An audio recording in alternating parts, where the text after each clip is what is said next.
d'habitatge. Aquesta és la trampa que fan sempre. Pressuposten d'una manera i acaben gastant d'una altra manera i ben diferent. I entremig, dos grans modificacions de pressupost i desenes de petites modificacions via decret d'alcaldia. De manera que allò que es va dir que es gastaria i allò que realment s'acaba gastant s'assemblen, dit poèticament, com un ou i una castanya. Més coses. Al juliol de 2017, els veïns dels carrers al voltant d'un solar al camp d'esports van aconseguir aturar el projecte del Parc de les Arts. Va dir el senyor Ros que s'iniciaria un procés participatiu per decidir què s'hi faria finalment al solar.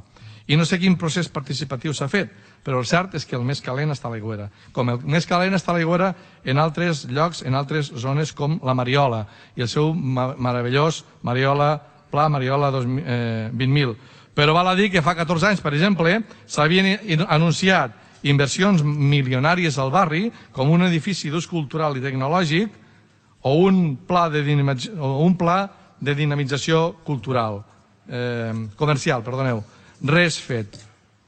Com tantes altres coses amb les quals omplen titulars de premsa. Per exemple, la proposta de restituir la dignitat de totes aquelles persones funcionàries municipals que van ser víctimes del franquisme. Una proposta presentada pel nostre grup que va ser aprovada en ple i que a hores d'ara no n'hem vist res.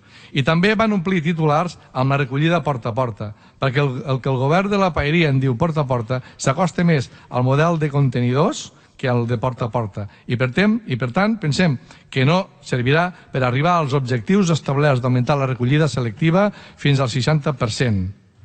Així que la seva implantació haurà servit bàsicament per allargar el contracte de gestió a l'empresa que ha de tenir la ciutat neta i no la hi té 6 anys. Una empresa que a més no compleix el pla d'igualtat que segons la normativa i una moció aprovada per aquest ple haurien de complir totes les empreses concessionàries i ni el net la compleix ni tampoc, per exemple, la subministradora d'aigües, empresa aquesta que tampoc no ha complert els terminis de lliurament de documentació per poder fer l'auditoria.